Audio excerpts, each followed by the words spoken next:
Welcome back to Namaste Node.js Season 3, and in this episode we are going to see how you can build your own chat system where two people can chat with each other real time using WebSockets and Socket.io. We are going to learn a lot of cool, amazing things in this video, my dear friends, and trust me, you are going to love everything about this video, right? You need to take notes while you watch this video, and you have to code along with me. I'll take some pauses in the video, right? I will code a little and then I will ask you to code along with me, right? Do and follow what I do, and you will be able to build a chat system. And you will be amazed. And it's a very interesting feature, trust me.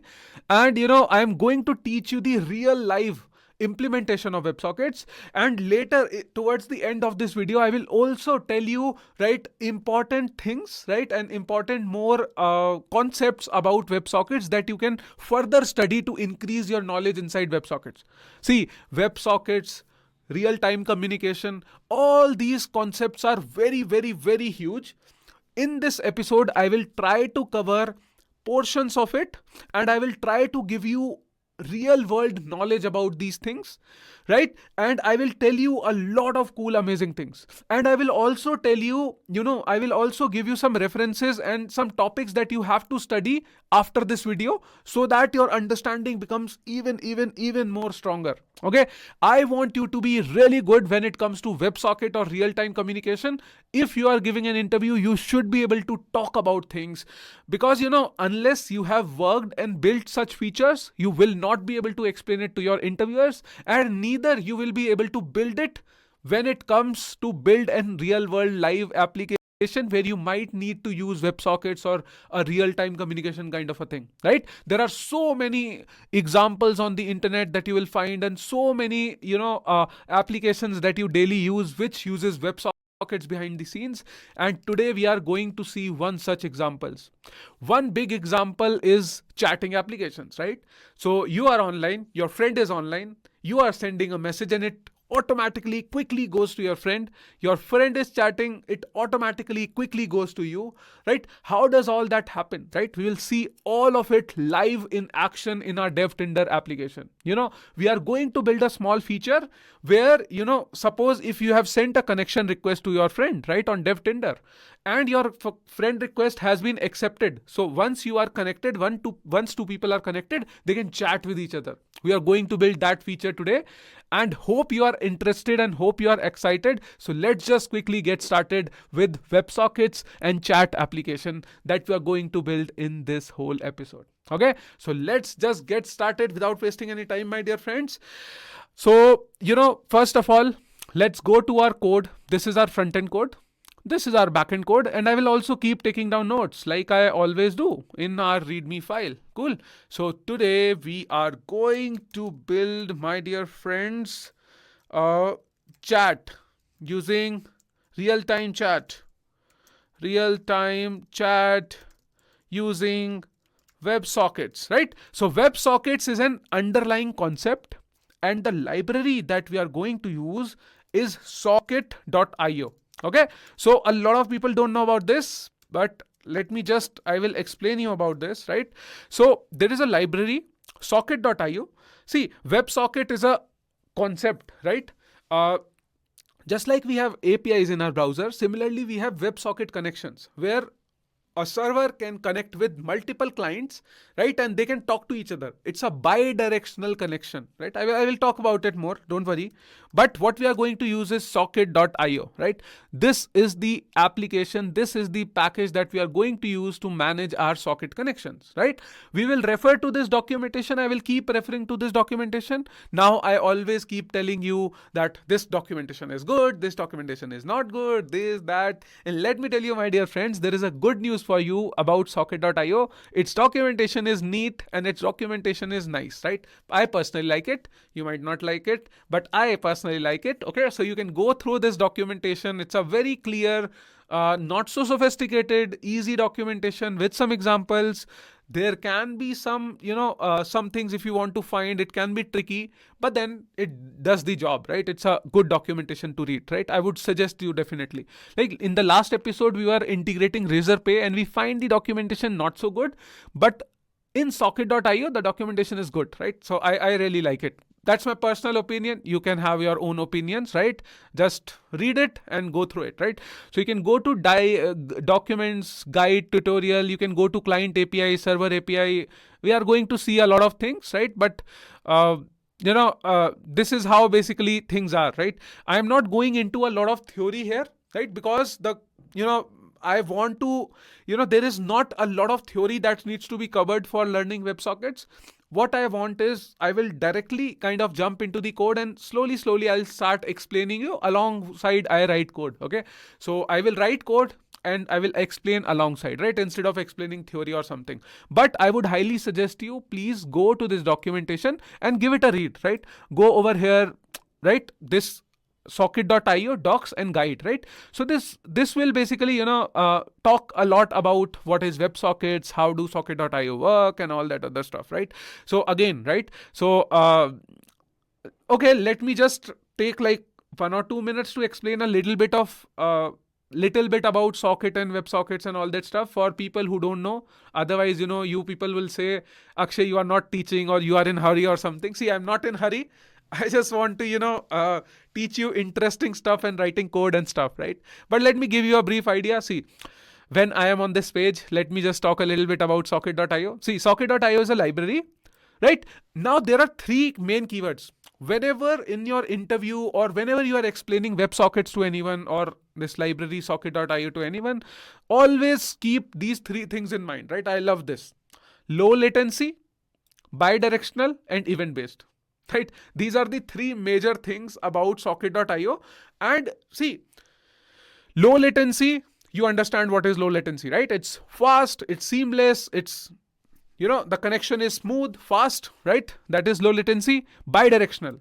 Now, APIs are generally unidirectional. What do you mean by APIs are unidirectional? Generally, a client is calling the server and server is returning the result. That's one direction, right? Client is asking for some data from the client, right? So server, right? That is what it is. But WebSockets are bidirectional. That means client can send some data to server and server can also ping client whenever they want to, right? In case of APIs, server cannot directly send anything to the client, right? No, it cannot happen unless the unless the client requests something, then only it can happen. It's unidirectional. But WebSockets are bidirectional. That means client can send something to server and server can send something to the connected clients, right? So that's how things work. You will see it in action very soon. And the third thing is event based, right? So everything that we do in socket programming or WebSockets, right? We will do event based, right? There would be some event, there would be some event listeners, and that's how the things will work, right? You will understand everything. So these are the major 3 things that you need to know in theory. Suppose if somebody asks you what is WebSockets or why do you need WebSockets, what is the advantage and all that stuff, so you can read about it, right?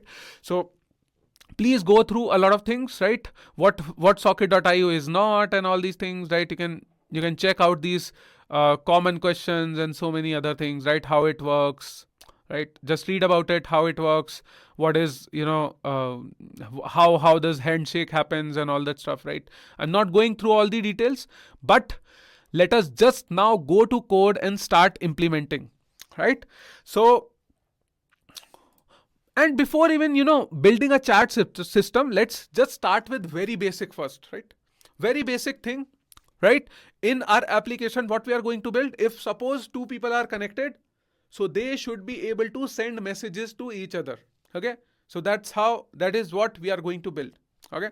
So now let me log into some, let's log into some user, right? Which user should I log into? Maybe let's log into Akshay, right? Why not? So if I log into Akshay, right? So what we are going to build, let's build a little bit of front end first, right? And then we will build a little bit of backend, right? To integrate the WebSocket connections and all, right? So close. So let's go to connections. So here, see, we have so many people. These all are my connections, right? There are so many people who are connected to me.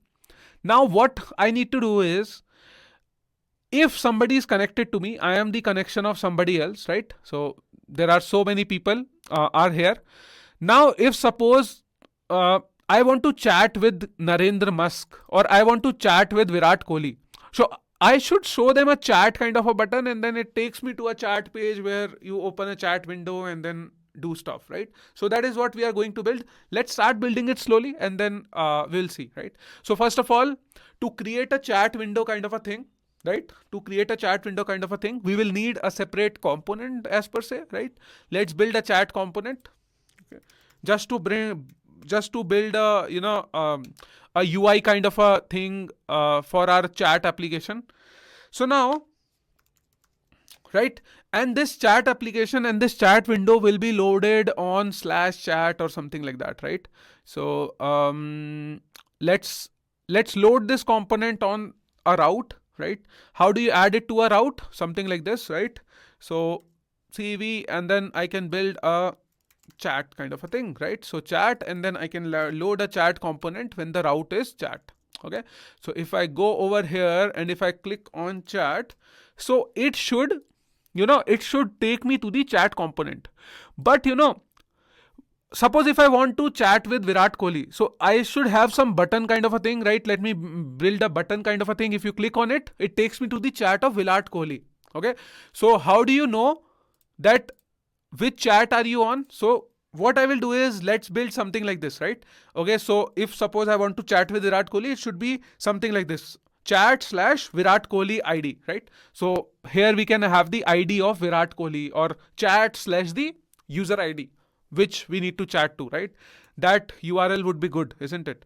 So let's kind of build it. So something like this, okay? And let me also show you how you can do that. You can basically do something like this, okay? So you can say chat, and then over here you can pass in a params, right? So how do you pass a parameter over here? So you basically, you can pass something like this: chat, and then you can say to user ID, or maybe you can say target user ID, okay? So this target user ID is the person whom you want to chat. So first is Akshay, the logged in user. The second person is the target user ID, right? This is the user ID of the people whom I want to chat with, right? So this is the target user ID. Save it, right? So now if I go to chat, and then I can do /, and then this can be an ID. 123 can be an ID of Virat Kohli or something like that, right? I'll go to this chat component. Cool. And now suppose if we make this dynamic URL, right? If we make this as dynamic, how do I read that ID over there, right? So in my chat component, how do you read it? Have I told you already? Not sure. But all the Namaste React people would already know this, right? So the backend people won't know it, but all the people who are in Namaste React would know this, right? I have told so many times. I have given you a lot of examples and explanation of how you can make dynamic routes, how do you use hooks inside React, and all of things I have taught you in Namaste React, right? For people who have not seen Namaste React, I would highly urge you to go and check out Namaste React. It's a very wonderful series. Again, I have dived deep into the React concepts over there. But amazing, right? So how do you get that target user ID? Let me tell you. So this target user ID that you have dynamic in your URL, you will get it through where? People, Namaste React folks, do you know how will you get that? All the Namaste React folks, right? So there is a hook that we will use that is known as use params, okay? So this use params hooks, basically these are query parameters, right? Not query parameters, path parameters. So these are path parameters that you get from use params, and this use params is a hook which comes from React Router DOM, use params, okay? So this is the target user ID that you get from use params, and let's do a console log and show it to you, right? Whether you get it or not, okay? And now let us also send this, right? So basically, let's go to our connections. So if I go to connections, if I click, let's create a button over here. If I click on it, I go to the chat of Virat Kohli. Okay. So something like that. How do you do that? So this page is connections page. This is the connections component. In this connections component, where are we? This is the connections.map. Over here, we have this age, gender, and then we have this P about. Let's also create a button over here, right? Let's create a button. Oh my God. We have already, this AI is becoming very smart, right? They already know what I'm going to create. Right, so button primary chat. Okay, cool. So here we have a button. Cool. Every component got a button now, right? So we have a chat button over here. Virat Kohli, if you want to chat, I want to align this button over here. Can I do it? How do I do it? Let me just do it.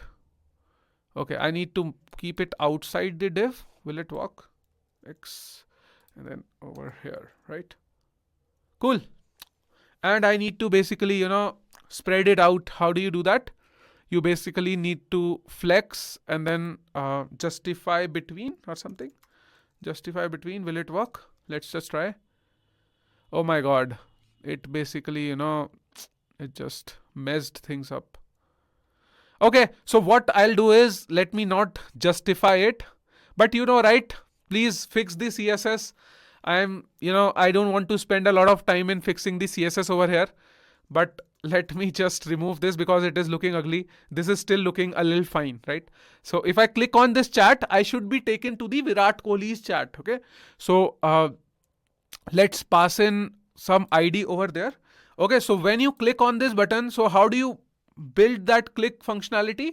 You cannot write href over here. You put a link tag over here, right? So all the Namaste React folks would already know this, but this is the link tab. And here you pass in the URL which you want to give. So basically I want to redirect users to /chat and then chat/ and then there is a ID, right? ID of the user, right? So ID of Virat Kohli or ID of Narendra Musk or ID of Donald Trump, Sachin Saraswat and all the other people, right? So how do you get that ID? This is the ID _ID. Right? So basically you are looping, you are mapping over connections. So this is the ID over here. So I'm just passing in ID over here, right? So this is how you do it. So this is the link and I need to wrap this link component outside my button. Sorry, outside this button. Let me remove this. Right? So cool. I think this should be good now. Refresh the page. Cool. So now if I click on chat, what will you see is, if I click on it, see, this is the user ID of Virat Kohli, okay? It ends with DD9C, DD9C, right? This is the Virat Kohli's ID. If I click on Donald Trump, I am going to A2E. This is the Donald Trump's ID, right? So basically, now we have got a URL so that I can chat with this specific user ID, okay? So this becomes handy to manage our routes. And that's all I need to do in connections, I guess. Why it is showing me red? It is showing me ESLint errors because I'm not using this connect. What else error is there? This is error. Okay, so let me just do a console log for now. Otherwise, you can handle your errors correctly. Right, console.error. Okay, that's it. Now the ESLint is happy. Cool. So we have got this chat component. Now let's just write some CSS for this chat component. Okay, let's make it look like a chat, a little bit of chat, right? So how do you make it look like chat? Let's just add some CSS and all that other stuff over here, right? So this chat component can have a, let's have a heading first of all, right? Shall we add a heading? So I can add a h1 tag and let's call it as chat, right?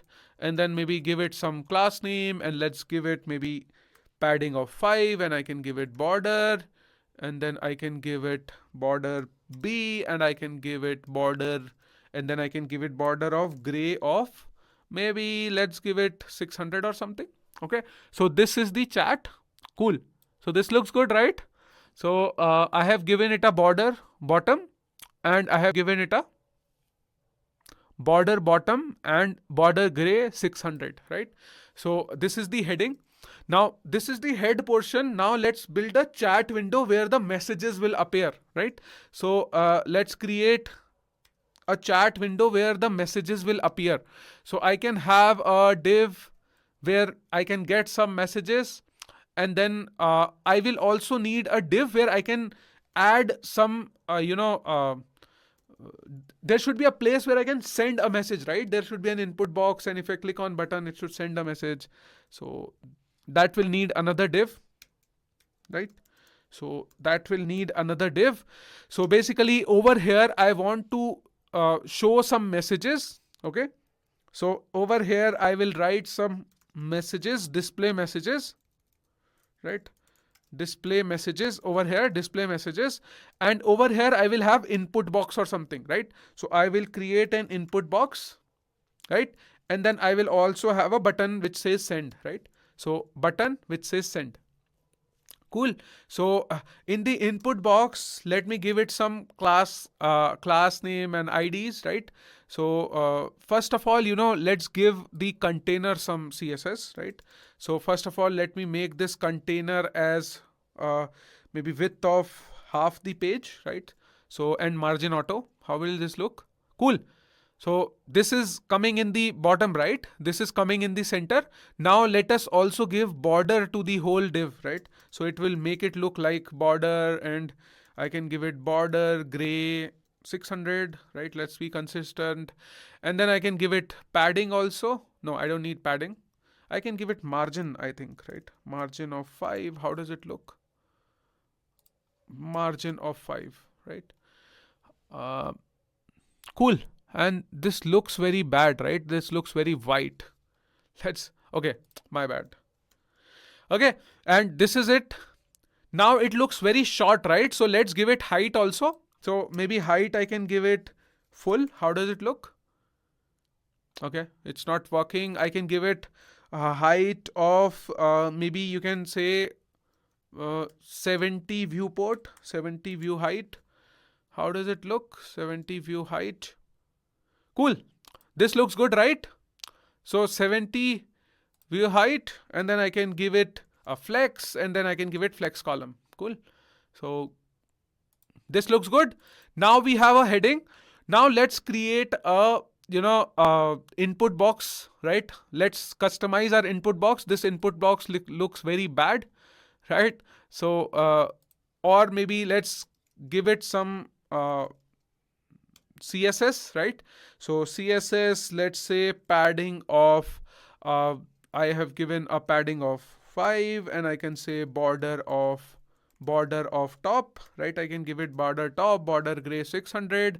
I can make it flex, right? Flex. How does it look? This looks good, right? And then I can say gap 2, right? How does it look? Cool. No, it doesn't look good. And then I can give it item center, right? Items center. Items center. Okay. So it doesn't work, my dear friends, right? And let me also give CSS to our message component, right? I can give it flex of 1, and I can give it overflow of Y scroll. Overflow scroll, and then I can give it padding of 5. Cool. Now it looks better, right? So this is the window, right? This is the window. It takes a message. This input box looks a little short. So what I'll do, I'll just customize, give some class names to input also. So for my input box, I can again make it flex 1 so that it takes up a lot of space, and I can give it a border. I can give it border gray, something like that, right? Border gray here, right? Again.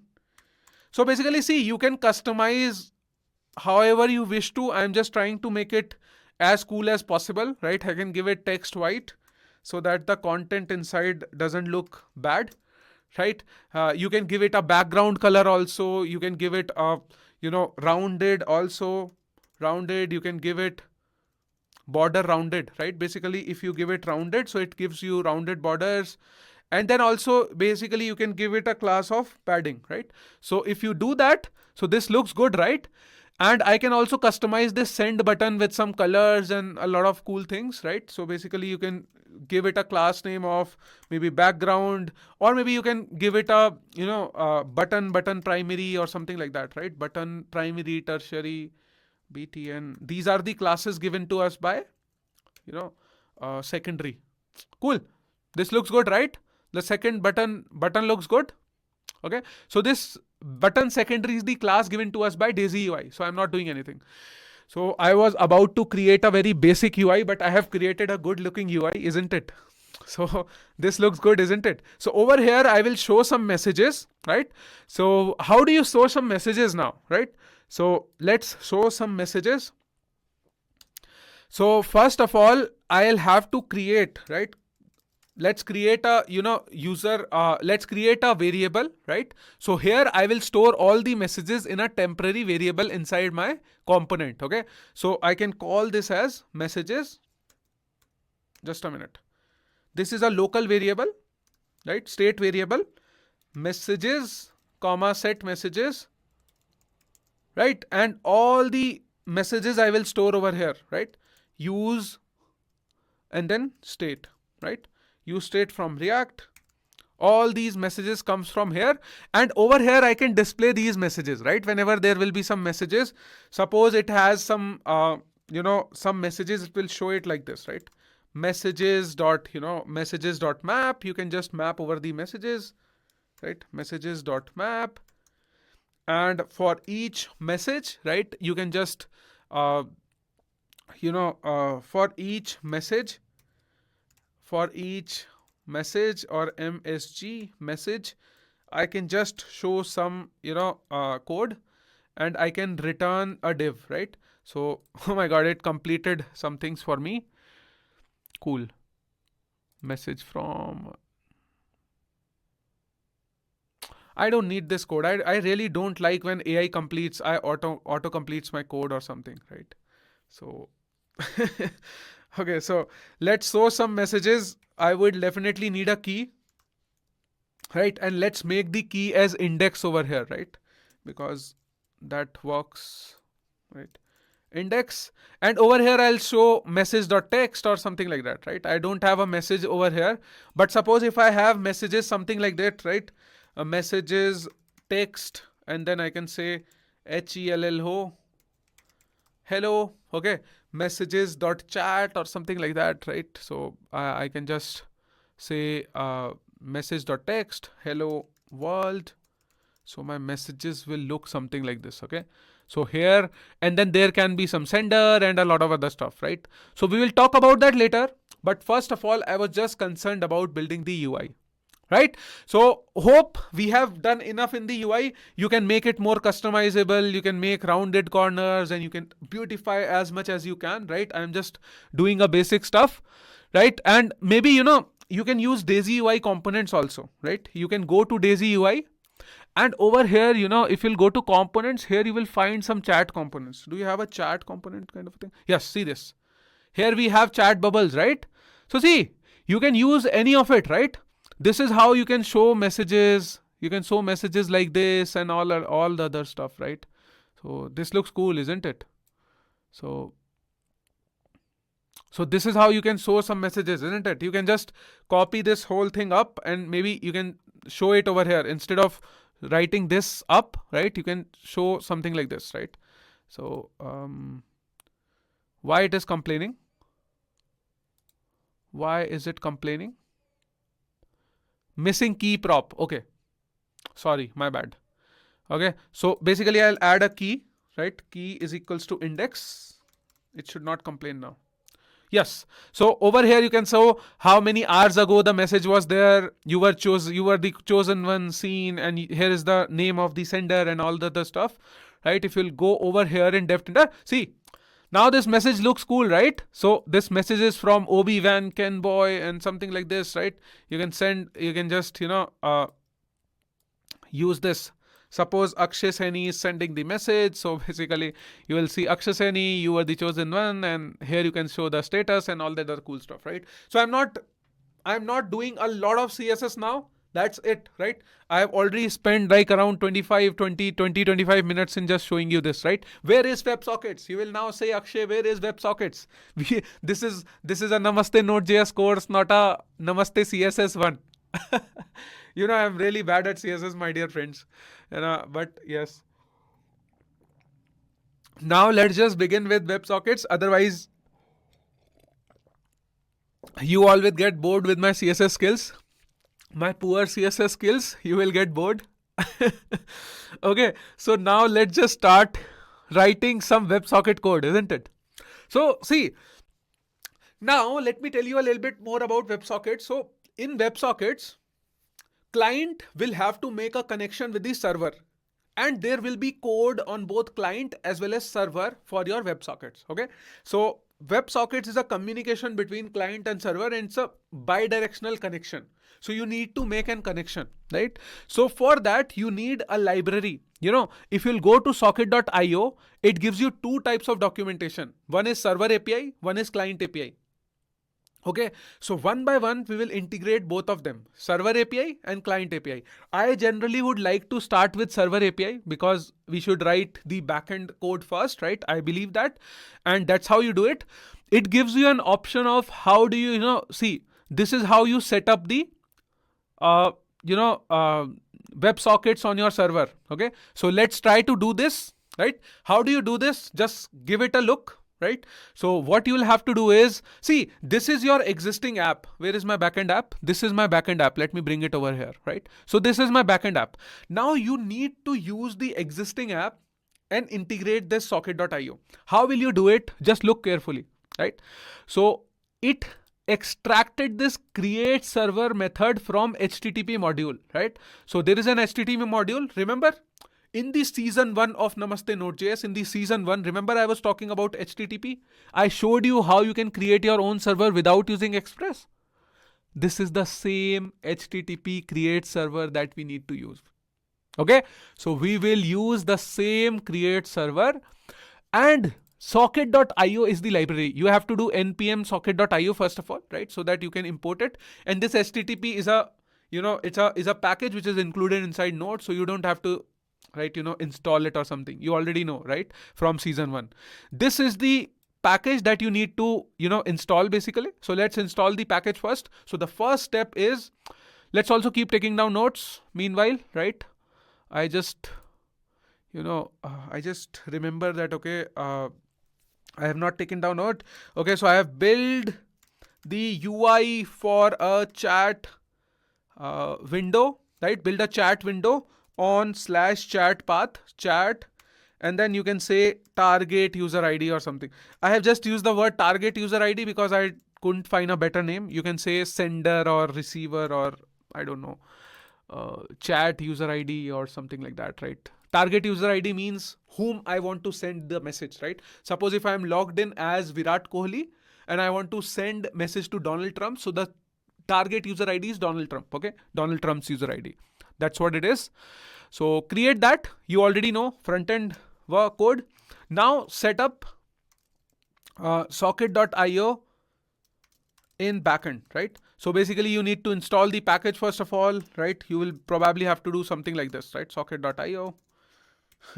Right? So npm install socket.io. Let's do it in the backend, right? This is my backend code, right? Let me just npm install socket.io, right? So this is how you basically install socket.io. My socket.io is now installed in our system, right? npm run dev. Let me again start my server here. Cool. Once I have installed my npm library of socket.io, let's go to app.js file. This is our app.js file.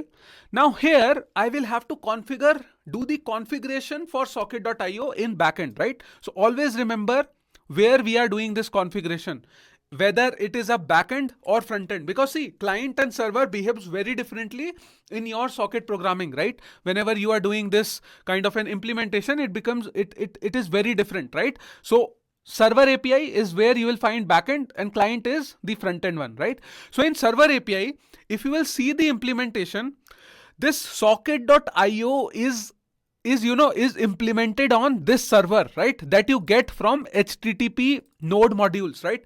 Sorry, HTTP node package, right? So this HTTP node package, do you remember this? This is the same HTTP package which I talked about in our initial days in season 1, right? People who don't know about this HTTP package, go watch season 1. Okay, so socket, whenever you do a IO, right over here, whenever you make a connection, you always make in this HTTP socket, right? And configuration in an Express app is a little different. Just carefully see what I am doing, right? And then implement it yourself. Because see, we already have our app, right? See, we created an app using Express, and then now we want to include our socket.io in the same application. So I'll tell you how you can configure it. So the first thing you have to do is just import HTTP from HTTP. Okay, so this HTTP from HTTP. Now what I'll do is, now I will create a server. Okay, so I will create a server. So how do you create a server? Let's create a server over here, right?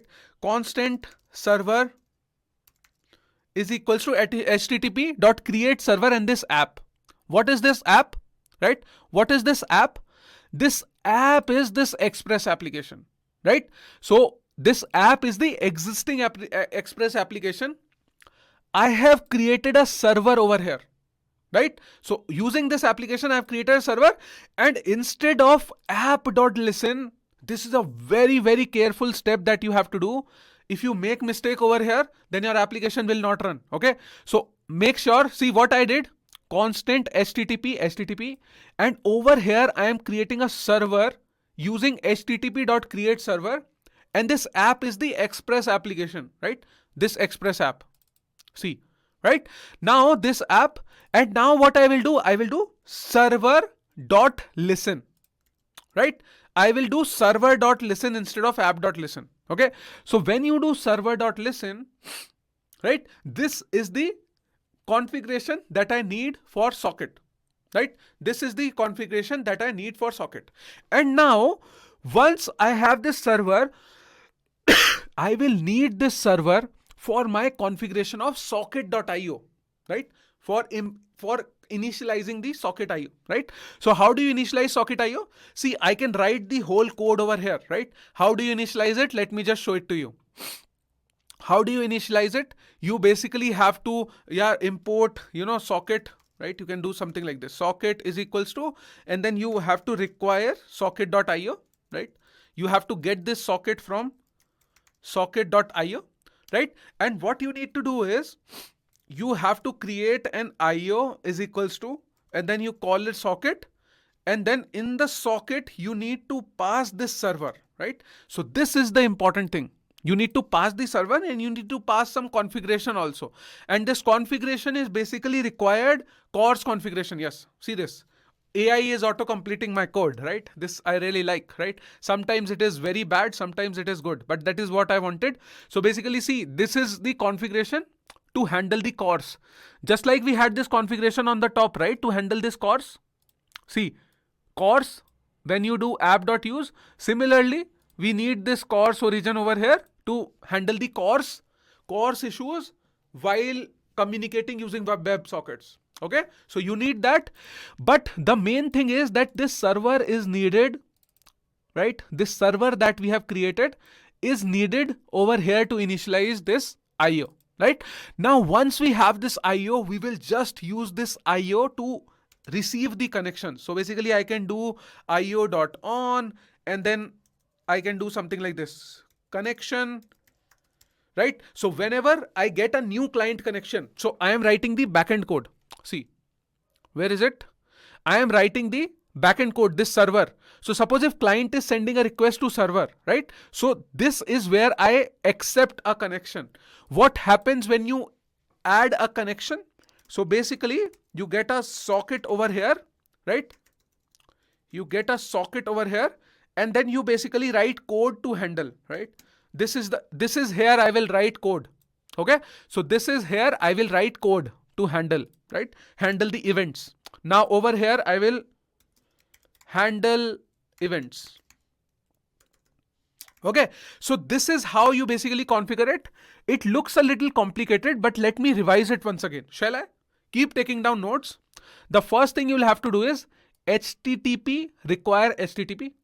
Okay, HTTP require HTTP. So this is on the top, I did require, right? Now what I will do, I have created a server. These are the code. This is the code that I have written, right? So I created a server, HTTP create server using app, and this app is what? Express, right? On the top. Now I have a socket, require socket IO. and then constant IO socket, and then over here I pass server, right? This is the same server. Now what I'll do, this is for CORS configuration, and this is how you basically accept connections, right? This is how basically you start listening to connections, right? So this is how you do it. Let me also tell you, my dear friends, that this is not a good place to write all this socket code, right? Let's write it in a separate file, because otherwise this file will become very messy, right? So all this socket code, let me shift it to a new file. Okay, so let me create a new utils file, right? Let's create a utils, and over here I can initialize my sockets or something like that, right? So let's call this as socket.js, something like this. And over here I will shift my code, right? What code can I shift? Over here, let me just create basically a function to initialize socket, right? Initialize socket, and I will basically take a server from there, right? I will basically take server from there, and I will initialize all my socket over here, right? So how do you initialize the socket here? I will just copy the code, right? So basically whatever I did over here, right? All these things I can do in the other file, right? So let's not mess up our app.js, otherwise it becomes a little tricky. Okay, so basically you included this socket, and I will do all of it inside over here, right? So basically like this, okay? And then I can just do a module.exports initialize socket. Does it make sense? So basically I am doing initialize socket, and this initialize socket I will call from here, right? So I'll call my initialize socket, and this initialize socket will come from my util/socket. And what I'll do is I will just basically call it with server. Okay, I will just call it with my server. Does that make sense? And let me again tell you, don't forget to replace this server.listen, otherwise things will not work for you, my dear friends. Okay, cool. So I am initializing everything. Let me just tell you what all code changes did I do, otherwise you will forget. In my app.js, I did this HTTP require, then I initialize the socket, right? I have imported it. This is server is equals to HTTP create server app, and then initialize socket server, and then server.listen, right? Trust me, the configuration is a little tricky, but everything else will be very easy, right? Once you start writing code. Now I have got all my code over here, and I don't need to mess up my app.js file. Always try to keep your app.js file as clean as possible, right? The more cleaner your file will be, the better your code will look like, and better it will be, right? So now you have already seen I can now start accepting, I can now start accepting connections over here, right? So I can start accepting connections. So what I can do is, now basically you can just write, suppose if socket dot on, right? Basically you write socket events.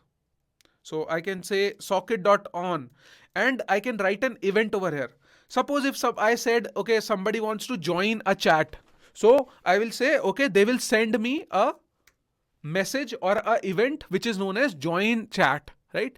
So now here people can join chat, and in this handler, I will handle all the people who will join the chat. This is how you do it. Okay, so this is how you do. And basically you can say socket.send message, and basically you can similarly say socket.disconnect, socket.on disconnect. See, right? So similarly you can create different type of event handlers over here, right? So did I mess up something? Okay, everything looks good. I think this is the bracket that I miss. Yes. Why do we have error? We have an error in our code. What is wrong here? I think I missed something, right? See, socket, and I am not closing this up. Cool. I close this up. This is the socket that I closed. And don't need to write this. This is IO on. I need to end this. Cool. So IO on, and initialize socket is a function, not over here. Cool.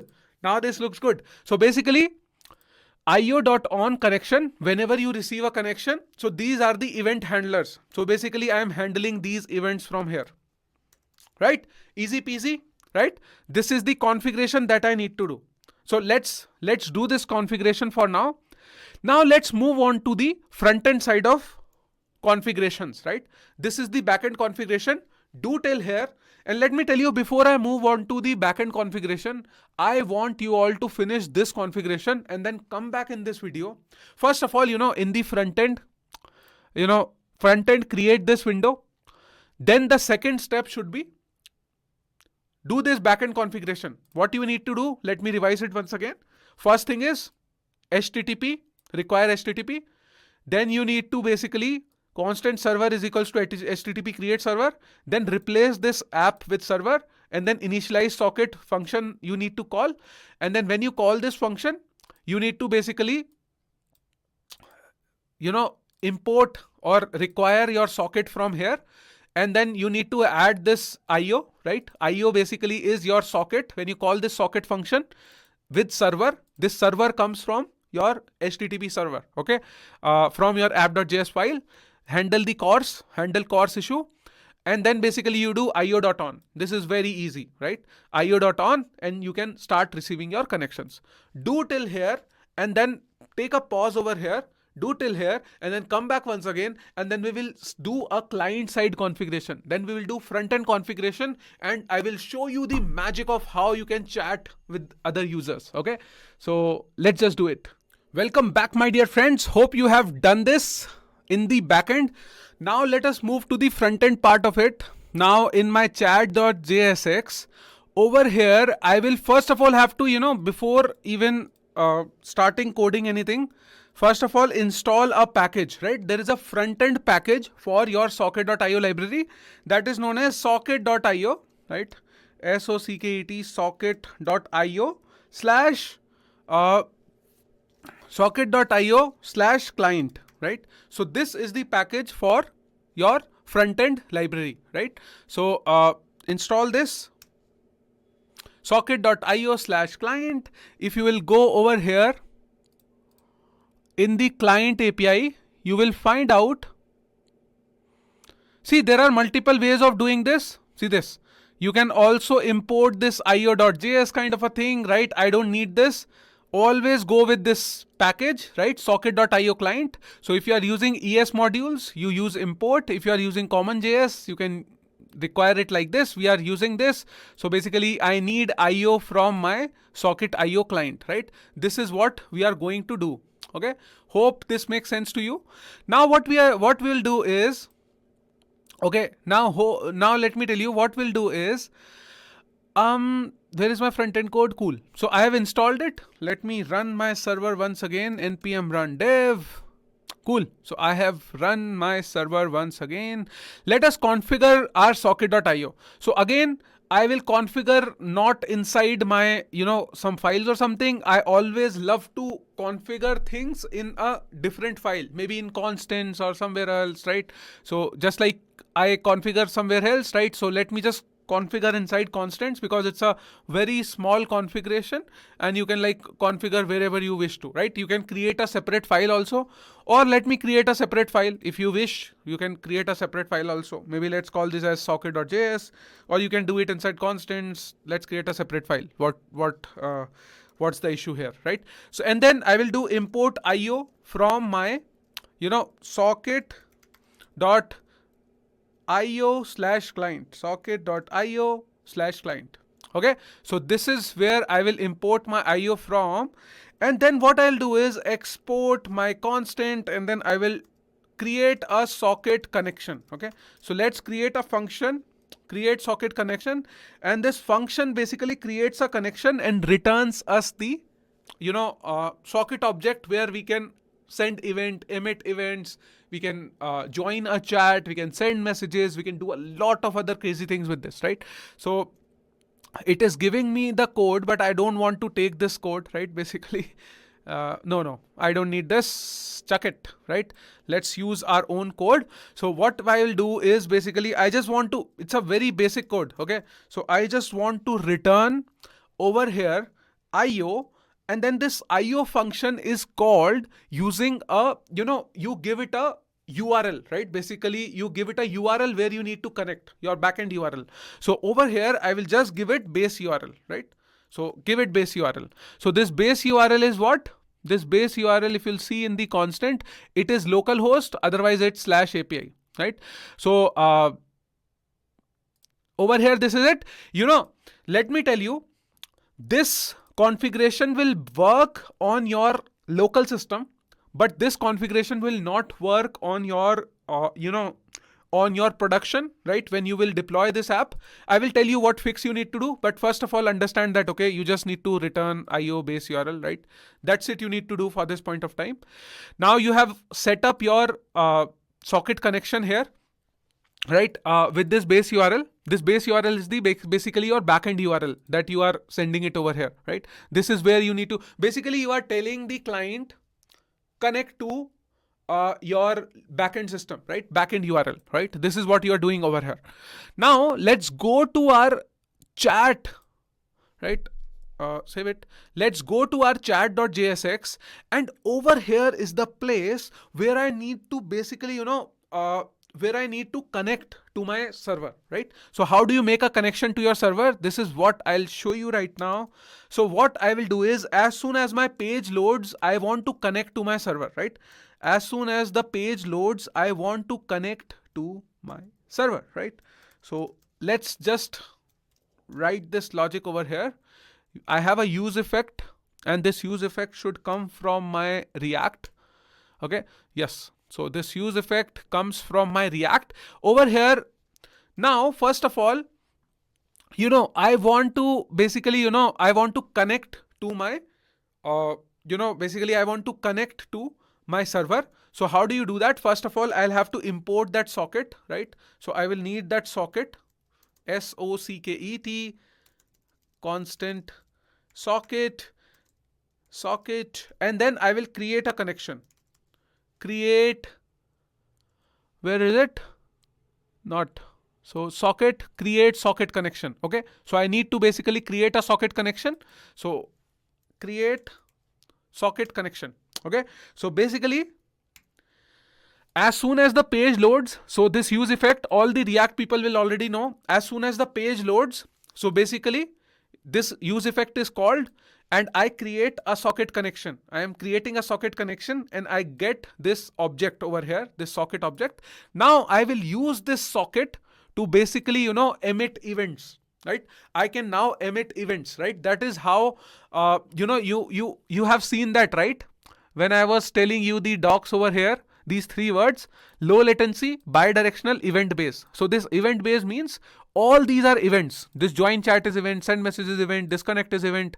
Similarly, over here you can send events, right? You can send events. How do you send events? Let me just show it to you. So first thing that you can do is you can say emit an event, socket.emit join, right? See, basically it is already giving me, right? Socket.emit join, and then I can give it, give it a user ID, or I can give it a room where I can join, right? Basically it gives you it needs to send some data to your backend, right? So what I'll do is I will create an event join, and I will give it some data, right? I will give it both the user IDs. I will give it target user ID, whom I want to send message, and I will also give the existing user ID, right? The logged in user ID. So basically, whosoever is logged in over here, I will give their ID and the ID of the person whom I want to chat with, right? Both these IDs I will give it, right? So how will I send this data? So assume that this is kind of like a API call you are making. This is the URL or the event that you are calling, and this is basically the data that you want to pass. Simple. You are kind of sending an message or sending an API call kind of thing. It's not an API call. Don't say this in an interview, otherwise your interviewer will screw you. But just to make things simple for you, understand it like you are sending a join API. You are making a join API call with this data. Okay, so I'm sending this event join with the data of my the members whom want to chat, right? The members who wants to chat, this is the data I'm sending. So basically I want to send the user ID of the logged in user, and this is the target user ID, right? So how do you get the logged in user ID over here? So if you will see in my Redux store, you will find the logged in user ID, right? So over here, I have my user and ID, right? The logged in user ID. Akshay Saini is logged in. This is the Akshay Saini's ID. How do you get it in your React application? So people who don't know, it's very easy. So logged in user is basically I need to call a use selector, right? Yes, use selector. And this use selector, you basically store, and then you can say store.user. So basically this will give you the logged in user. This is the user, and now user ID is your user.id, right? Basically it's your, let me just write it down, right? Just for your sake of understanding. So basically you do user._id, right? So you are basically referring to this underscore ID as the ID in the Redux state of this user object, right? This is the ID. Here is this ID. And now you basically do user._id and you get this user ID. This is the logged in user ID and the target user ID. And when I emit this event, as soon as I emit this event, my backend will receive an event to join, right? Make sure that, okay, this is join chat, right? This is join chat. So let's make sure the name of these two events are same. Otherwise things can mess up, right? So always make sure that these two names are same. This join chat. So basically whenever you are emitting an event over here, join chat, here is where you will get it. This is the backend code, right? Now this is the front end code. You have emitted an event, join chat, and this is the backend code, join chat. Okay, so now you will handle things over here, right? I will just, I will just tell you, right? I will write code over here, but let me just do one more important check. Whenever you are creating a socket, right?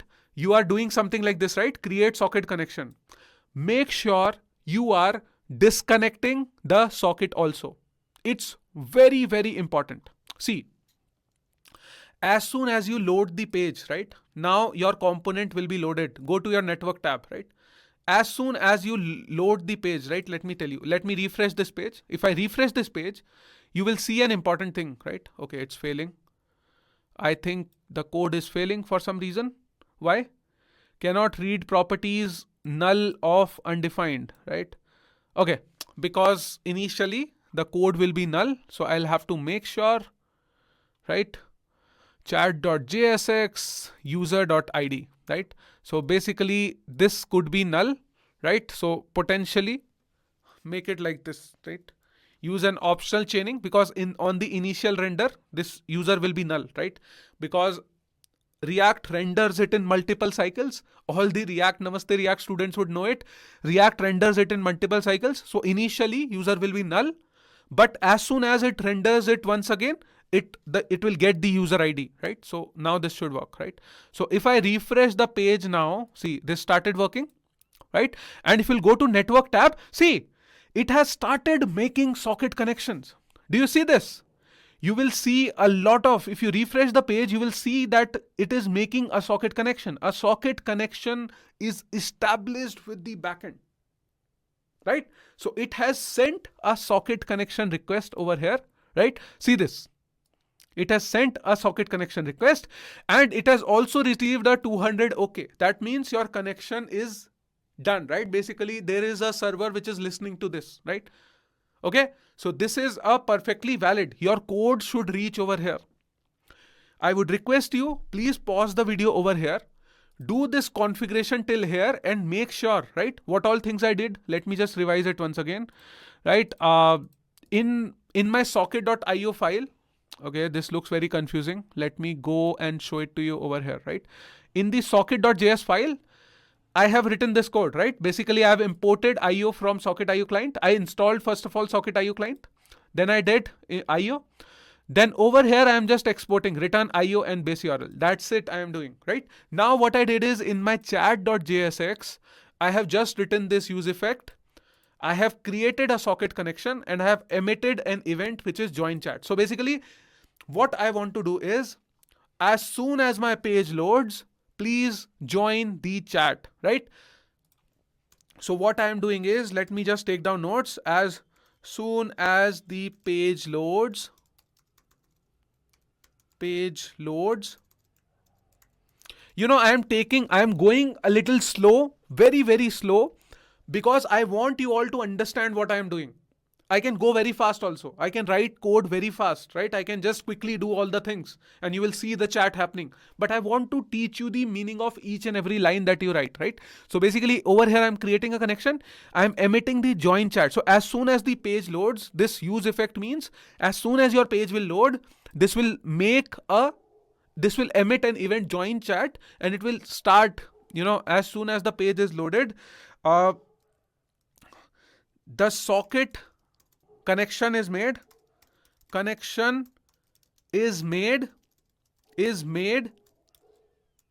and join chat event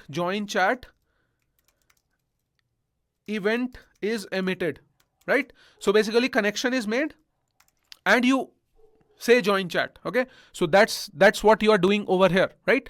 Now the major important step is cleanup. Whenever this component unloads, you need to do cleanup of this event also. You cannot leave the socket connections empty. Never ever do that. It's a very, very, very, very important performance thing, right? Otherwise you will have like loose socket connections here and there. You really don't want to do that, right? So please be careful when you are dealing with WebSockets. You don't need to lose, you don't need to like have random open connections here and there. So in your applications, whenever all the React people would already know that in the use effect, you can also write a return, right? And this return is called whatever you pass in over here. In this return, whatever function you pass in over here, this function is called when the component unloads, when the component unmounts basically, right?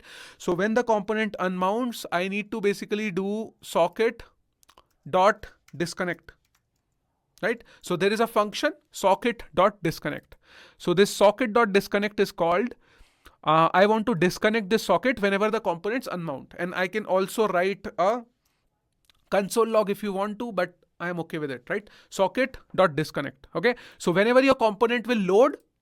So now what code I have written? As soon as my component loads, create a socket connection, send this event. Okay. Emit this event. As soon as my component unloads, I want to disconnect from my socket. So this is the setup that you need to do. Please do it till here. Come back once again. Now I will show you how you can handle these events in your backend. Okay. So let me just show it to you how you can handle these events in your backend. So now, whenever you receive an event, you receive the same data, right? You receive the same data that you sent over there, right? You send this data over here, right? User ID, target ID. And I will tell you that why we need this user ID and target ID. See this. I have added this user ID and target ID over here.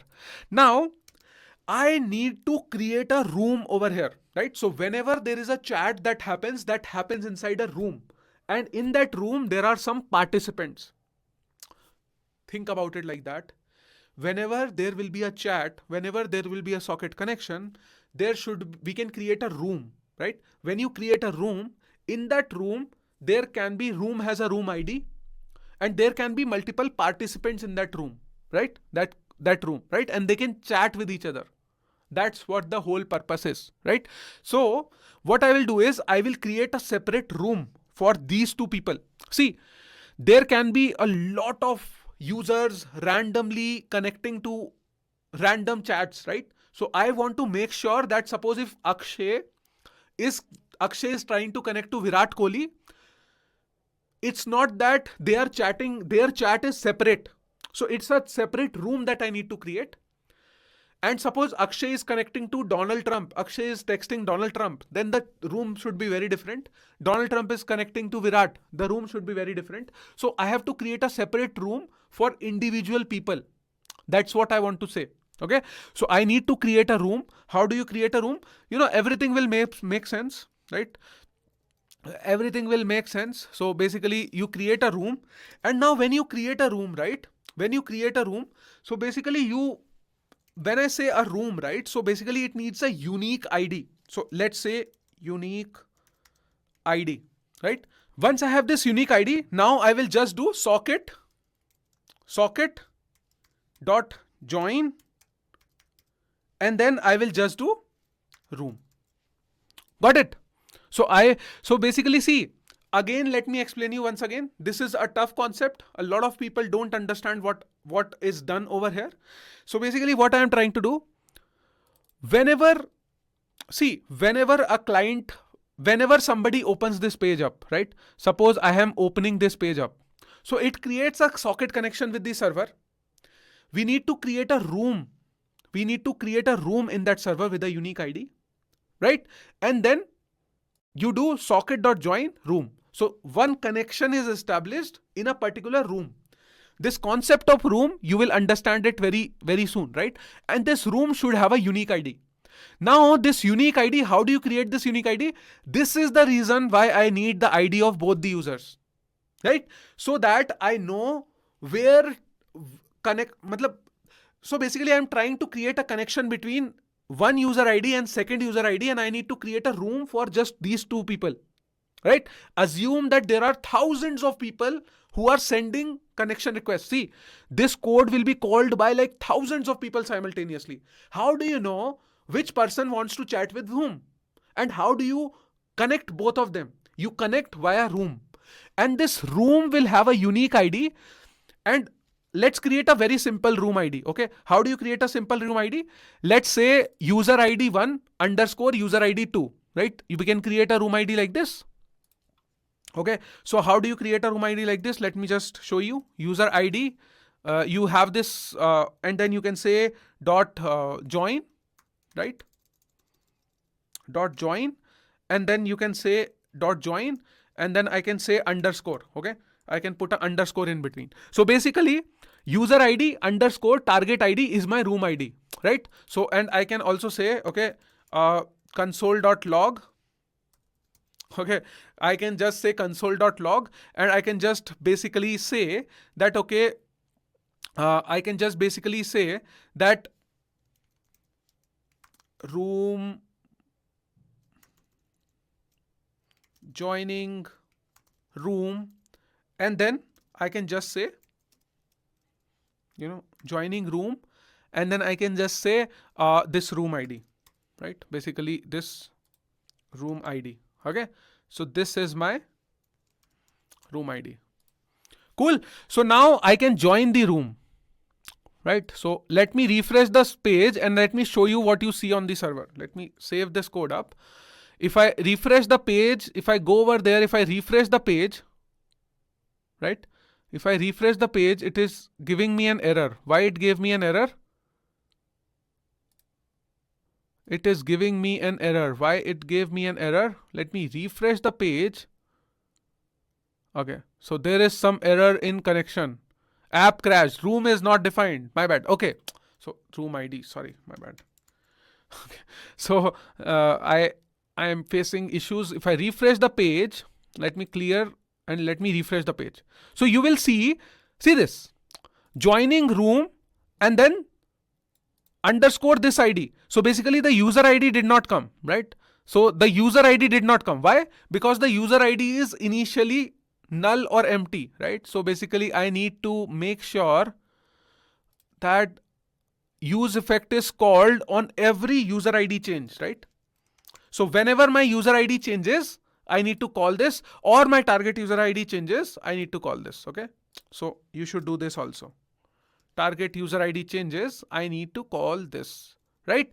And basically only create socket connection, only call this, see, let me also write like this. If my user ID exists, if my user ID is not there, don't create connections and all that other stuff, right? I just want to return. That's it, right?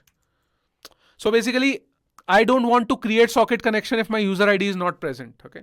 So on each and every render or something like that, right? So now if I refresh my page once again, let me just clear this backend console. And if I refresh my page once again, see this, if I refresh my page once again, now you will see joining room this. Right? This is the user ID of Akshay, the logged in user, and this is the user ID of the person whom I want to chat with. Akshay is chatting with Virat Kohli. So basically, this is the user ID of Virat Kohli. This is the user ID of Akshay. Suppose now, if Virat Kohli wants to chat with Akshay, okay, so let's do that, right? Can we do that, right? Let me open an incognito window, right? This is my incognito window. Okay, so here, this is Akshay chatting with Virat Kohli. And here, let me open the chat for, let's open the chat for Virat Kohli. Okay. So these are the client, two people chatting with each other. This is Akshay. Welcome, Akshay. Let's go over here. Let me just, inspect. Right. Cool. So I don't need to go to chat. Let's go over here, right? Let me log in. So I need to log into Virat, right? virat@gmail.com. See, I want to go slow. Please understand what I am doing, right? I know this can be a little boring also and a little tricky, but I want to explain you, right? So this is Virat Kohli, right? Now let's go to connections. So now if I go to connections, so Virat Kohli has a connection, Akshay Saini, right? If I go to the chat over here, see this. Now Virat Kohli must have joined the chat, and if you will see over here, see this. Joining room this. Joining room and this. Now I can also say who is joining the room. Let's send it from the front end, right? Let's send from the front end. I can also send extra information also, right? So let me send the logged in user's name also so that you understand properly, right? So I'm just for your reference, right? User.first name. Okay. Let me just send the first name also. So how can I send? I can just send user.first name also, right? So first name, and then I can say user.first name. Okay. So these are the data that I am sending. Right now in backend, when this, let me just get this first name, right? First name. And let me just log this to show it to you, right? So basically first name joined the room, right? Joined room ID. Okay. So first name joined room ID, right? This is what I want to show. Now let me just refresh one by one, right? So if I refresh this page, see this, you will see Akshay joined the room this, right? And Virat, if I refresh the page, Virat joined the room this. And these two, if these two room ID are same, then they are talking to each other. Now you understood this. Sometimes it is very easy for me in my head, but to explain you, it is very tough. These two room IDs should be same. So see, these two room IDs are still not same because see, this first room ID is second over here, right? We need to somehow make this room ID same, right? How can I do that? Let me just sort it here, right? You know why do I do sort? I can sort it so that the room IDs of two people are same, right? See this. Save, right? Now let me refresh the page. Now they will connect to the same room ID, right? See this. Refresh and refresh over here, right? So if I will do this, see, now their room IDs are same, isn't it? So Akshay joined the room this, Virat joined the room this. So now this room ID, this room will contain only Virat and Akshay. Suppose there are hundreds of people making WebSocket connections. This is a very simple thing that people don't understand, and this is where your basic WebSocket knowledge is applied. Suppose if there are hundreds of people making connections, I just want to connect one person to a specific person. Suppose I want to connect Akshay to Virat. I want to make sure that their room IDs are correct. So that is why I am creating the room ID like this. Got it? So the room ID, Akshay and Virat are connected in the same room ID. Now, if I will send message to this room, if Akshay will send message to this room, it will go to Virat. And if Virat will send message to this room, it will go to Akshay. Now you understood? These two people are connected to the same room ID. I will show you the demonstration with a lot of people also. Don't worry. But for now, I am just showing you these two things, right? Now let us send the message. Okay. I have joined the chat. Now I can write code to send the message. How do I send the message? Right? Suppose Akshay wants to send the message. So how do I send the message? I can type in over here, click on send, and it should send the message, right? So basically, let's write the front end code for it. Right? When you write the front end code for it, where is it? This is my backend. This is my front end code, right? So over here, I have this input box, right? Input box. And over here, I can just write a state variable. I can bind it to a state variable, and let's call this as new message, right? New message, set new message, right? This is the new message. And then I can just say use state, and then I can just give it like empty text or something for initially. Cool. So new message, set new message, use state, like this, right? And now in the input box, I can just give it, in the input box, I can give it value is equals to new message is equals to new message, right? And in the value is equals to new message. And I can also set on change over here, on change, basically on change. And then for this event, I can just say set new message e.target.value. Do you see what I did there? So basically what I am saying is I want to bind this to this new message variable, right? And now whenever I click on this button, on click of this button, I want to call a function. Let's call this as send message, right? Send message, MESSAGE, right? Send message function. Now let's write this send message function. Cool. Send message function, right? Send message function. Cool. In this function, I want to basically do socket.emit and send message, right? Now I basically want to send message from here. I can do socket.emit send message, right? And I want to send this message. Now I can send it. Who is sending the message, right? Now I can send this. Who is sending the message, to whom they are sending the message, and what is the message, right? So I can just say who is sending the message. I can say, okay, this user is sending the message, right? I can say user ID. I can also send first name, last name, whatever you wish to send. I can just say first name. This is the person who wants to send the message. And I can also give them user ID, right? I can give it user ID. Then I can give it target user ID. And then also I can give it, I can also give it a message, right? Whatever message, MESSAGE, message, right? And this message, I am sending the message. Let's call this as text, right? It's a text message. I can call it whatever I wish to, right? And I want to basically now send this message, right? Text message, and this is my new message here, right? This is the new message which I am writing in the input box. Now, what is the first name here? This first name is not recognized because it's user.firstname, right? So basically first name is your user.firstname, user.firstname, okay? And this socket is not recognized because the socket connection we have created in useEffect. So see, the socket connection we created inside useEffect, so you cannot use it outside useEffect. So basically you can create another socket connection here, right? Create socket connection. Cool. So it will connect to backend. Now I can send the message, first name, user ID, target ID, text, message. Got it? Do you see what I did here? Do you see what I did here? Now, once I send all these message, I can listen to this message over here. Right? I can listen to this message over here. Why? How? See, the same data that I passed over here will be transferred over here, right?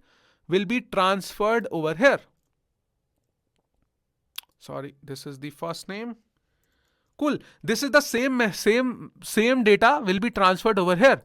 Now what I will do whenever I receive the message, see what happened is, now suppose Akshay wants to send message to Virat Kohli. So Akshay is sending the message. So Akshay has emitted this message, send message, to the backend, right? Now backend has to make sure that it is sending the message back to Virat Kohli. How will we do that now? How will we do that now? That is the main thing, right? So how will we do that now is basically now I have to do IO dot to basically now whatever message I have got, I have to send it to a room, a particular room, right? So to a room ID, right? How will I get the room ID? Again, I'll have to create a room ID, isn't it? Again, I will have to create a room ID. And how do I create a room ID? You already know, right? The same way over here. So I need to, whatever message I have got, I have to send it io.to room ID, right? I have to send it to this room ID. And what I need to do is then emit a message and then emit a, we can call this as, we can call this as, now basically, now basically server is sending the message. See, whenever you find emit, this means server is sending the message, right? Emit, and now I need to say that, okay, I need to emit one more, new message received or one more event, right? And let's call this event as maybe new message received or message received. Whenever message is received, you call this, you emit this message received, right? And then you emit a particular message, or you can emit any data over here, right? So how do you emit the data? You can just emit this text, you can emit the first name, you can emit whatever you want to. Let's emit who is sending the message, right? First name, and then I can say new message that we have got, right? Or basically you can say the text which you have got, or you can just write, sorry, my bad. Let's say text, right? So basically here you will have to text, right? The fourth parameter is text, or you can also call this as new message, whatever you want to call this as, right? See, I have got first name, user ID, target. So again, see this. When I have receiving this event send message, so I have created a room ID. This room ID will make sure that whatever message I am receiving, I am transferring it to the same ID, right? I am transferring it to the same ID, right? And I can also log, right? We have received a message, console.log, right? I can just say whatever I have received over here. Let's say, okay, first name, and then it's saying, and then I can just say a message, right? Whatever the new message is. Cool. So this is what it is. Now let's try and see if we have received this message, right? Let's try and see if we have received this message. Refreshing the page, right? So see, sorry, my bad. Let me test it up once. I know this is a little complicated, but it's very interesting. Do it yourself. When you do it yourself, you will get confidence. When you will do it yourself, you will get confidence. If I refresh the page, see, Akshay joined room, right? Now let Virat Kohli also join the room. Virat joined the room, this, right? Now, suppose Akshay wants to send the message, right? Akshay said, hello Virat, right? If I said hello Virat, let's see if it goes or not. If I click on send, see, Akshay undefined, right? It did not come. Why? Some error over here, right? So it happens generally, right? Let me just see what error is here. So I have created a socket connection, send message, and I'm sending text new message, right? I am sending text over here, right? So I need to extract text from here. My bad. So basically, see, this text is the name over there, right? So I need to extract it using text, right? So basically text. Cool. And this is text. Got it? So now again on the server, my server restarted. So let's connect once again. Akshay is connected. Refresh. Virat is connected. Akshay joined the room. Virat joined the room. Now Akshay is sending. Now let me say Virat is sending the message. Hello Akshay, right? So now Virat is sending the message. If I click on send, new message is not defined. Where? Socket.js20, right? So let's see. Socket.js20 here. Okay, this should be text, my bad. Oh my god. Always some random bugs, my dear friends. Let me refresh the page. It should work, right? I'm fingers crossed it should work, right? Akshay joined the room, Virat joined the room, and hello Virat, right? If I send this message, so see, Akshay says hello Virat. So now we have got this message on backend. Now I need to send this message to Virat, and Virat would have received this message, but we should have a way to see inside our chat messages. We should have a way to see inside our chat messages. Basically, see, what we are doing is whenever we are sending a message from front end, we have received it on backend, right? We have received it on backend. We have transferred it to the room. Right? Now I want my application to, now suppose Virat Kohli has got this message. See, Virat Kohli would have got this message over here. Right? If you will see over here, Virat Kohli would get this message. Right? Would get this message. I'll show you later on. But what I'm trying to say, now Virat received this message, but I want to show it over here. How will I show it? Let me just show you. Go to the front end code and you have to listen to that receive message event also, right? That receive message event. Because see, over here, message received event we are emitting. Now we need to listen to this message receive event on the client, right? So now basically what we will do, I will do socket.on whenever there is a receive message event, right? Whenever there is a receive message event, now I will get this message, right? What message? This, right? Now my server is sending the message and my client is receiving, right? My server is sending and the client is receiving over here. Okay. So I have got this message, and then let us just do console log to see first of all, right? If we get the message, first name, right? Plus colon and the text. Let's see if we receive the message, then we'll show it on the UI. So see, so basically now we are saying, see, in Virat Kohli, he will join the chat and then message received will happen, right? So let's just try it out once again. Refresh the page once again. Refresh the page once again. Let's send a message. Hello, Virat, right? And if you'll see the console log, our console log should print. If I click on send, see this. Virat Kohli received the message, hello Virat. Do you see this amazing thing?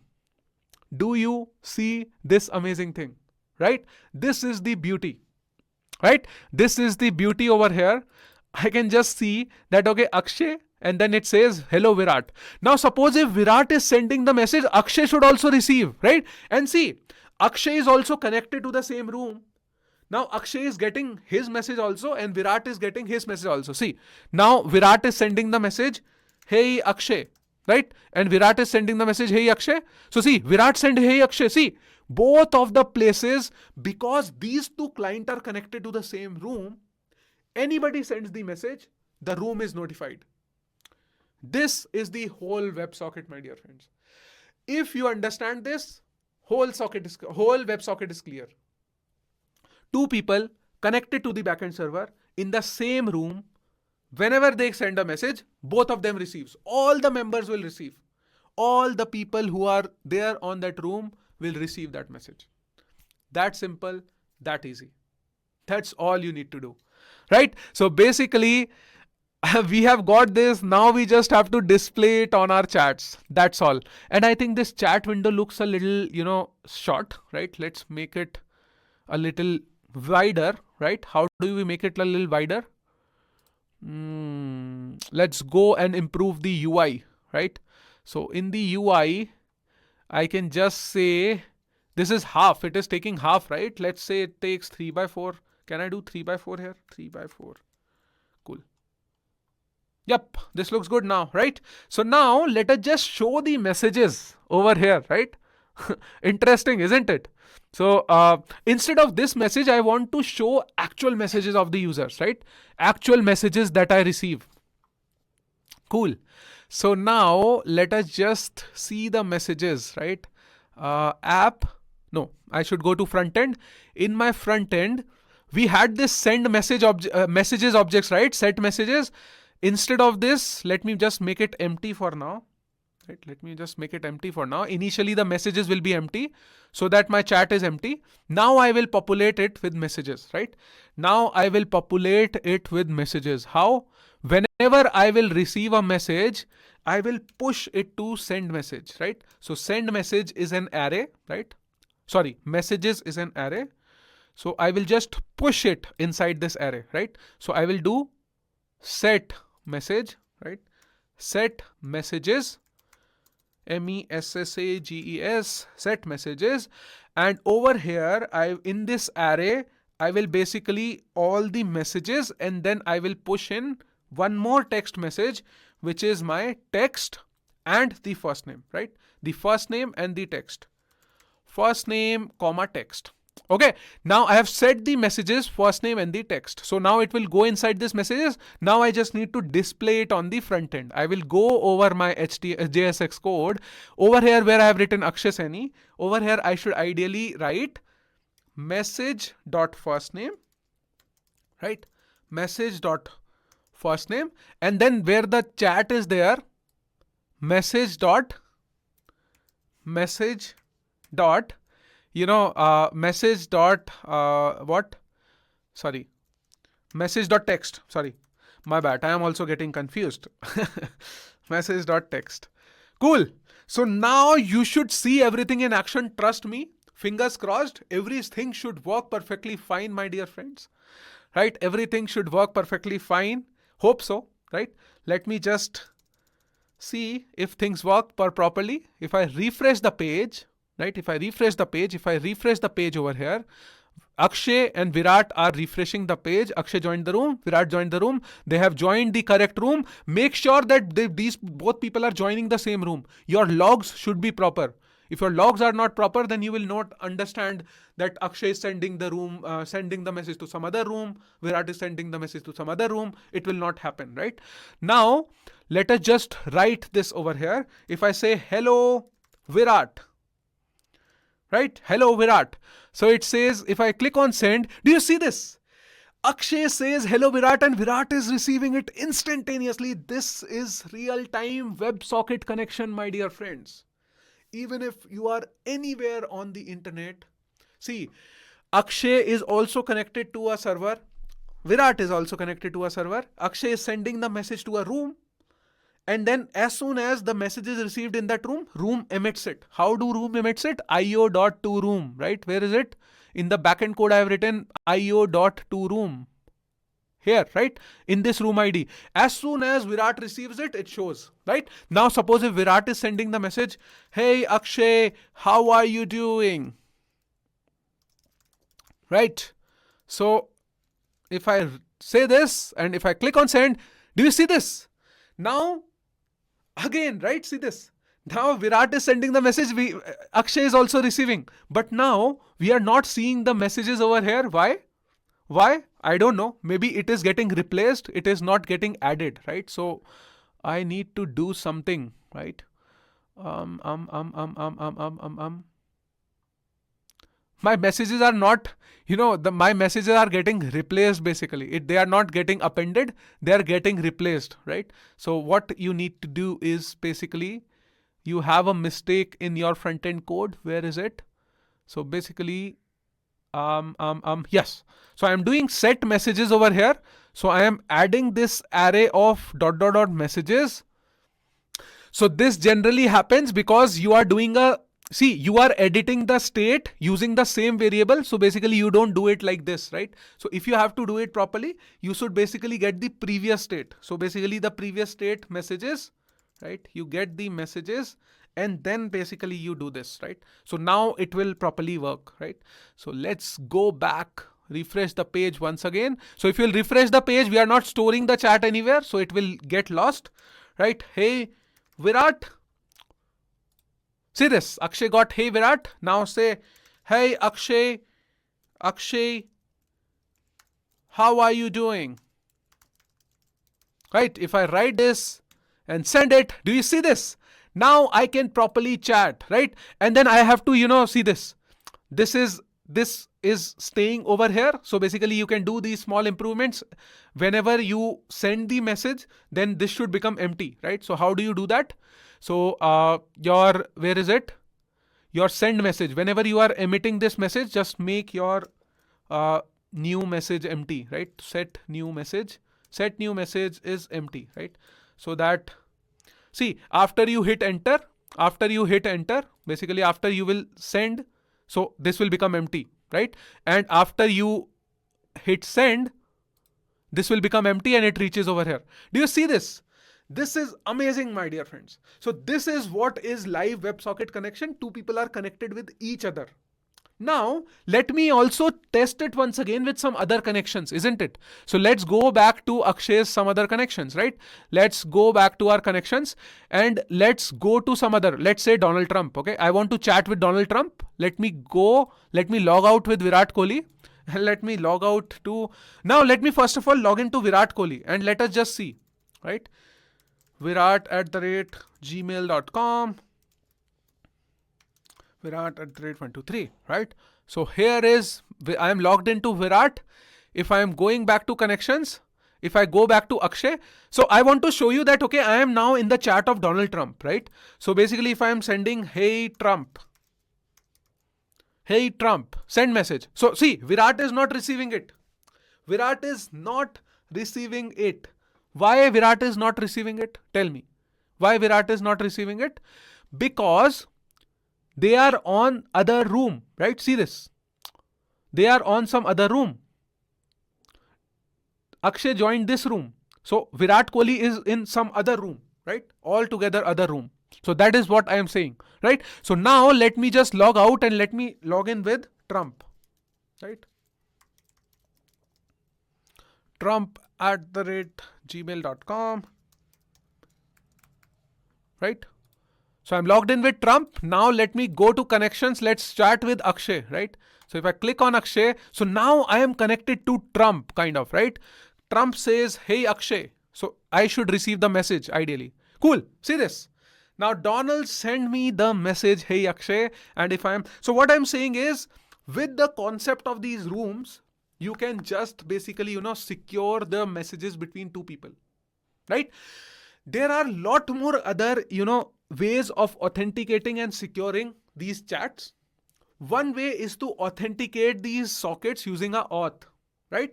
Read about it on socket.io. I would like to give you this as a homework, right? But basically what I'm trying to say, whenever I'm sending a message, it is receiving quickly. But see, there are multiple ways you can secure your, connections. Now basically see, suppose if somebody gets to know the user ID of two people, they can just make a socket connection and send messages using that, room ID, and it will be printed on both of your chats. So somebody can hack your chats. So what you can do is, you can make this algorithm of creating this room ID even more secure, right? You can create this room ID even more secure way. Do you want to know that? So basically, let me just show you. Basically, you can just use this, instead of using this plain text, you can do a crypto SHA hash something, right? That somebody cannot guess. Okay, got it? So instead of using these plain strings, you can hash things up, right? So how do you hash things up? It is taking a lot of time, but let me just show you. Otherwise, you people will say Akshay is not teaching us, right? I don't really want to sound like that. So basically you can say get room ID or something, get hash, get secret room ID, right? Secret room ID. You can create your own algorithm to make your room ID as complex as possible so that nobody can guess it. Because if somebody gets to guess your room ID, there can be a problem. Okay. So how do you get room ID? So basically you can do a hash over here. I am creating a function. So basically you can just use the crypto library. So remember, there is a library crypto, CRYPTO, crypto is equals to require crypto. And then you can basically do, whenever you are returning, so basically you can do crypto and then crypto, right? And then you can do crypto dot create hash. So basically you can create hash, and then you need to give it what type of hash do you need to create. So I am saying I want to create a SHA-256, right? And then you update it, and then update, and here you basically give your string that what you need to hash. So you can create your algorithm. So basically you can just, do something like this, right? You can give the string over here. Okay, so this is your secret string ideally, right? And then it creates a hash, and then don't forget to just digest it using hex, right? So basically it's a secure way of doing it. Now basically you created a hash. Once you create a hash, you can just return it from here and then get secret room, and you pass in this user ID and target ID here, right? User ID comma target ID. Sorry, target user ID. Some issue here. What did I do? Nope. Like this.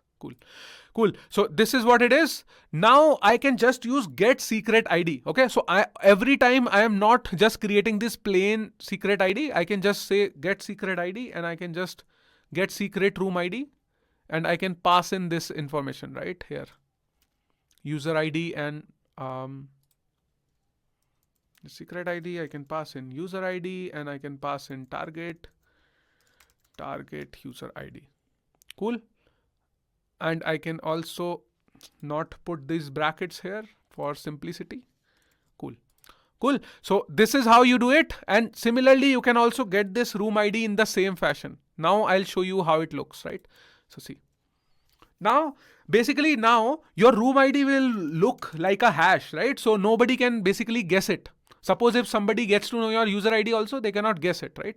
So Akshay connected. See, Akshay joined the room, and this is a very complex kind of a hash, right? So this is something which somebody cannot guess. So you can make it more secure. Your room IDs can be more secure, right?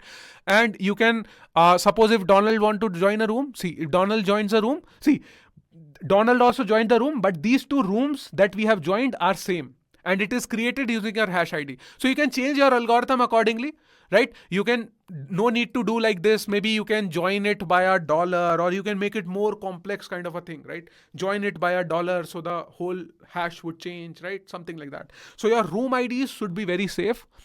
Other thing is, there is one more way of authentication. If you will read the Socket.io documentation, right, it will give you the param.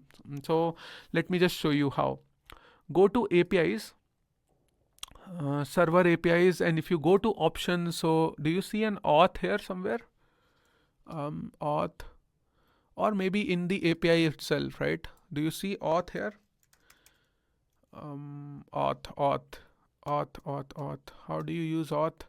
I want to give you, see this. This is a auth param that you need to find, but I'm just trying to find the documentation of auth. If I can get, because see, I want to show you a good way of authentication. How do you say auth? Where do you get this options? Command F, auth. Authorization.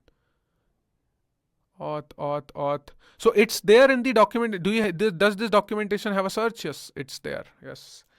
Auth, right? So auth client options, see this.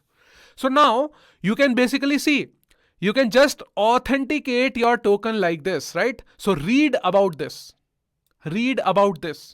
So see, whenever you have a client over here, right?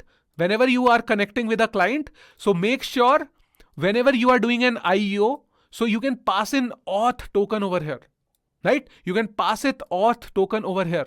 Do you understand that? So basically, how? This is your homework, okay? I'm not going to show you, right? This is perfectly your homework. So whenever you are connecting to your socket, right? Basically, you are calling this IO. You can pass in the auth over here, right? Basically, in this IO, you can pass in this parameter auth over here, right? This auth. Right? And in this auth, you can pass in token ABCD, and in the backend, you can verify that token, right? On the backend, you can verify this token. Got it? So similarly, you can verify it. See, on the server you can just do a handshake kind of a thing, right? Whenever you are making a connection, so just receive this socket, you can do socket handshake.auth, right? It prints the token. So basically now once you get the token from here, from the auth socket.handshake.auth, you can verify whether the token is correct or not. So you can see whether the suppose if somebody is calling your WebSocket, so that user is authenticated, it is there in the database or not, right? So something like that, right? Whether the user is logged in or not, whether you can also pass in JWT token. Similarly, just like we verified password, right? Similarly, you can also create a function to verify whether the socket connection is secure or not. Very easy thing. You have to read this documentation. This is your homework. Don't ask me to help you with this I will not show you, right? It's very easy, right? See, this is the client code. You basically need to pass the auth. You need to receive the auth like this and validate it. How do you validate? jwt.verify. Remember, right? So similarly, you do jwt.sign, jwt.verify, you know everything. Just go and implement that authentication, right? And then that is it, right? You basically can just verify it, right? So this you need to do. One more thing that is there is, I'm just texting hey, right? And I'm sending this message over here, right? So it is, oh my God, why I'm not receiving this? Refresh. Okay. So I'm sending the message hey. So yes, I'm receiving it here, and I'm just sending the message hey air, right? And I'm receiving this message. Now, what we have to do is, we need to store these messages also. Because see, this is not a perfect chat. This chat, if I refresh the page, it will go away, right? If I refresh the page, it will go away. Now, how do you store this chat? How do you extract this chat? How do you store it into the database? That is even more advanced concept. I will show you how you can create your DB schema to store these chat messages. I will show you a lot more cool things in the next episode, because this is going very long. I can't show you in this, but what I want from you is, please implement till here, then watch the next episode. I will take this app to one more deeper level, where I will store these chat in our database, and then whenever somebody comes back, we will remember the chat, right? Right now it is just vanishing. We are just using WebSockets over here. I'm saying hello, Donald Trump is receiving hello, Donald Trump is saying hello, but as soon as we refresh the page, suppose Donald Trump is saying namaste, right, to us. Donald Trump is saying namaste to us. So it is getting lost, right? If I refresh the page, everything is lost because we are not storing anything. So let us, in the next episode, let us store things up in your database, and then we will make the full-fledged chat application, right?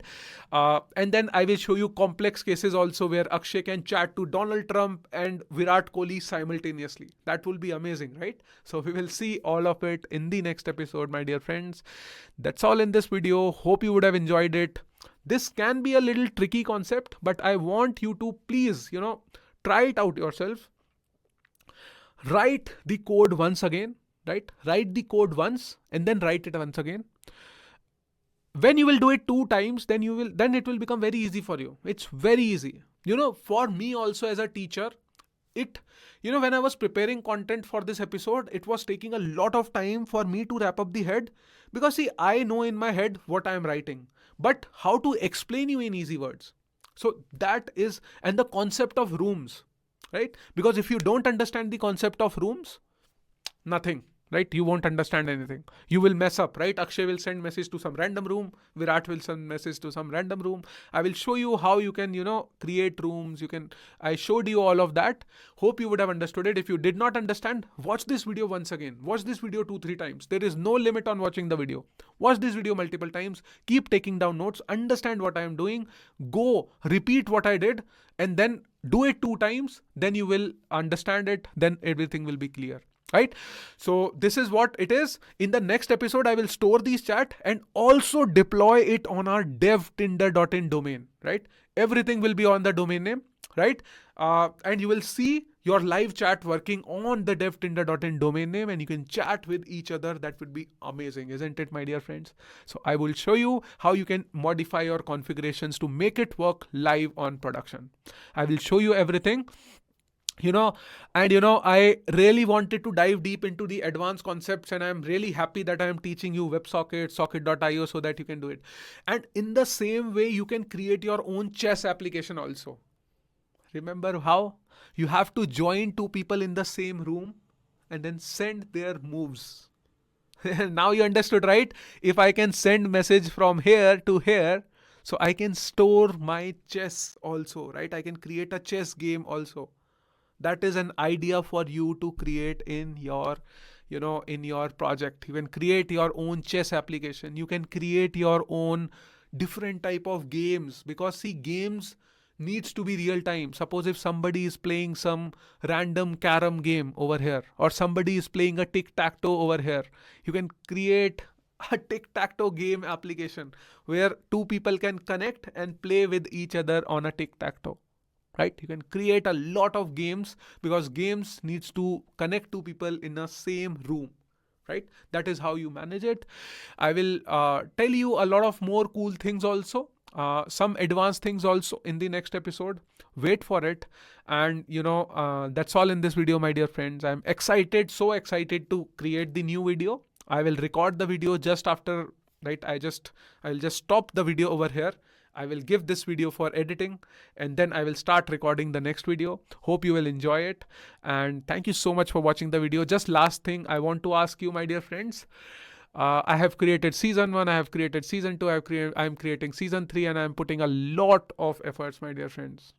Lot of efforts. Trust me, I'm putting my heart and soul into building the content of it. Please, if I request you one thing, please share a word about us, about me, about Namaste Dev on social media. That means a lot to me.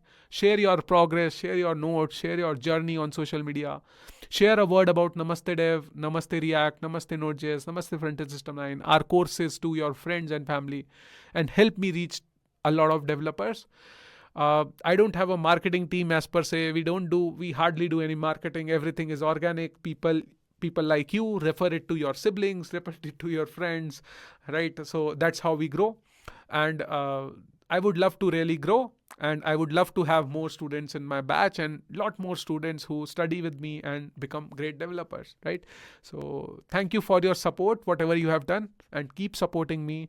And that's all in this video, my dear friends. That's all. Thank you so much. Bye bye. See you in the next episode, and wish you the best for your career ahead. Bye bye.